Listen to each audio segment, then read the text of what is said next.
Hi అండి.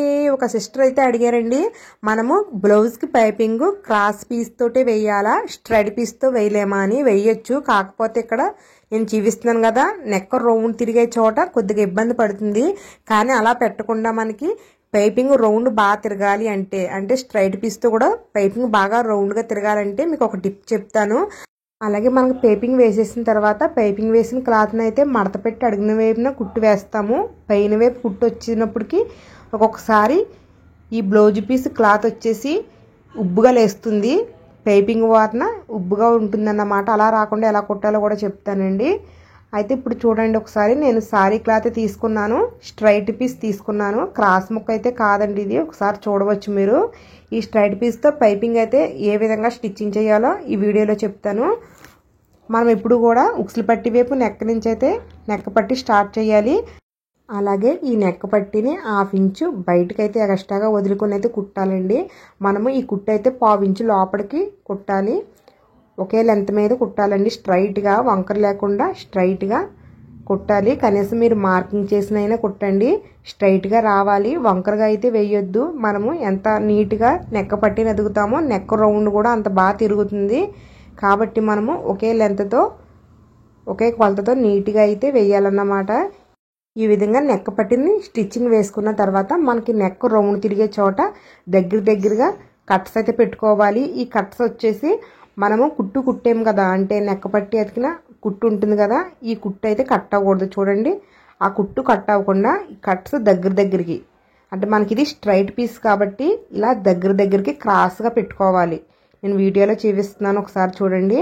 ఈ విధంగా దగ్గరికి క్రాస్గా చిన్న కట్స్ దగ్గరగా పెట్టుకుంటే అప్పుడు మీకు స్ట్రైట్ పీస్ అయినా సరే మనకి నెక్ రౌండ్ బాగా తిరిగిద్దండి. ఇది ఒక్కటి మీరు గుర్తుపెట్టుకోవాలి. తర్వాత మనము థ్రెడ్ వైపు అయితే తీసుకోవచ్చు. థ్రెడ్ సైజ్ వచ్చేసి 10/12 అండి. అలాగే ఒకసారి చూడండి, మనకి నెక్ పట్టి ఎతికిన కొచ్చు అయితే ఈ విధంగా ఉంటుంది కదా, ఈ కొచ్చు వచ్చేసి బ్లౌజ్ వైపుకి మడత పెట్టేయాలి. బ్లౌజ్ సైడ్కి మడత పెట్టేసి ఈ విధంగా పైన, అంటే మనకి ఇక్కడ కుట్టు ఉంటుంది, అతికిన కుట్టు ఉంటుంది కదా, కుట్టు పైన థ్రెడ్ పైపు నెట్టి ఆ పైపింగ్ మీద నెక్ పట్టిని ఈ విధంగా మడత పెడితే మనకి అడుగు వైపుని ఈ విధంగా వస్తుంది. మనకి కొద్దిగా లావుగా అన్నట్టు కనిపిస్తుంది, అటువంటిప్పుడు కొద్దిగా టైట్ చేసుకోవాలి, అంటే వేళ్ళతో టైట్ చేయాలి. ఒకసారి చూడండి, మళ్ళీ చెప్తున్నాను. మనకి కొచ్చు ఉంటుంది కదా, ఆ కొచ్చుని బ్లౌజ్ వైపుకి మడత పెట్టేయాలి. నెక్క పట్టి ఎత్తుకుని కొచ్చు, ఈ కొచ్చుని బ్లౌజ్ సైడ్కి మడత పెట్టేసి ఈ పైన కుట్టు ఉంది కదా, ఆ కుట్టు పైన, అంటే మనం కుట్టు వేసుకున్న కుట్టు ఆమాలు ఉంటుంది, దానిపైన థ్రెడ్ని పెట్టి ఈ విధంగా క్లాత్ని మడత పెట్టేయాలి. మనకు కొద్దిగా లావుగా వస్తుంది. ఒకసారి చూడండి, ఇలా మడత పెట్టాక సన్నంగా రావాలంటే మనం టైట్ చేయాలి వేళ్ళతోటి. చూడండి, నేను వేళ్ళతో టైట్ చేస్తున్నాను. ఇదిగోండి, ఇక్కడ బొట్టనేంత ఇలా టైట్ చేస్తున్నాను. ఇలా టైట్ చేస్తే ఏమవుతుందంటే మనకు థ్రెడ్ ఎంత సన్నంగా ఉందో క్లాత్ కూడా అంత సన్నంగా అవుతుందన్నమాట. చూడండి, థ్రెడ్ అంత సన్నంగా వచ్చింది. ఈ విధంగా వచ్చిన తర్వాత పాదం కింద అయితే పెట్టుకోవాలి. ఇది వచ్చేసి మనకి బ్లౌజ్ మీద కానీ పైపింగ్ మీద కానీ పడకూడదండి, సూది మధ్యన, అంటే రెండాటికి మధ్యన అయితే పడాలి. అలాగే మిషన్ మీద ఉండగా కూడా మనం అదే ప్రాసెస్, అంటే ఈ కొచ్చును వచ్చేసి బ్లౌజ్ వైపుకి మడత పెట్టాలి, ఆ కుట్టు పైన థ్రెడ్ ఉండేలా చూసుకోవాలి. చూసారు కదా, ఇలా థ్రెడ్ పెట్టుకోవాలి. తర్వాత క్లాత్ని మడత పెట్టేసుకోవాలి. మళ్ళీ వేలతో టైట్ చేస్తున్నాను, బొట్టన వేలతో. ఒకసారి చూడండి, లెఫ్ట్ హ్యాండ్ బొట్టన వేలతో టైట్ చేస్తున్నాను. ఈ విధంగా టైట్ చేస్తే మనకి సన్నంగా వస్తుంది. ఈ విధంగా వేసిన తర్వాత కుట్టాలన్నమాట. మనం ఇదే ప్రాసెస్ని మొత్తం పైపింగ్ అంతా కుట్టిదాకా చేయాలి. అలాగే కుట్టు కూడా ఒకసారి చూడండి, బ్లౌజ్ మీద కానీ పైపింగ్ మీద కానీ పడకూడదు, మధ్యన గాడిలో. చూసారా, ఇలా గాడిలో పడేలాగా మీరు పెట్టాలి సూదిని. అలా స్టార్టింగ్లో మీరు ఎలా పడితే కుట్టు మొత్తం అలానే పడుతుంది. మీరు పైపింగ్ మీద పడేలా పెడితే పైపింగ్ మీద పడుతుంది, బ్లౌజ్ మీద పడేలా అంటే బ్లౌజ్ మీద పడుతుంది. అలాగే చూడండి, మనకు లెఫ్ట్ హ్యాండ్, నేను ఎడమ చేతి బొట్టన వేలిని అడిగిన పెట్టాను. చూసారా, క్లాత్ అడిగిన పెట్టాను. అలాగే కొచ్చును వచ్చేసి, అంటే నెక్ పట్టి కుట్టిన కొచ్చును వచ్చేసి బ్లౌజ్ వైపుకి మడత పెట్టాను. తర్వాత చూడండి, కొచ్చుని పక్క మడత పెట్టేసినా మనం కుట్టిన ఆనవాలు కనబడుతుంది కదా మీకు, ఆ కుట్టు పైన చూడండి ఈ విధంగా థ్రెడ్ని పెట్టి క్లాత్ని మడత పెట్టేశాను.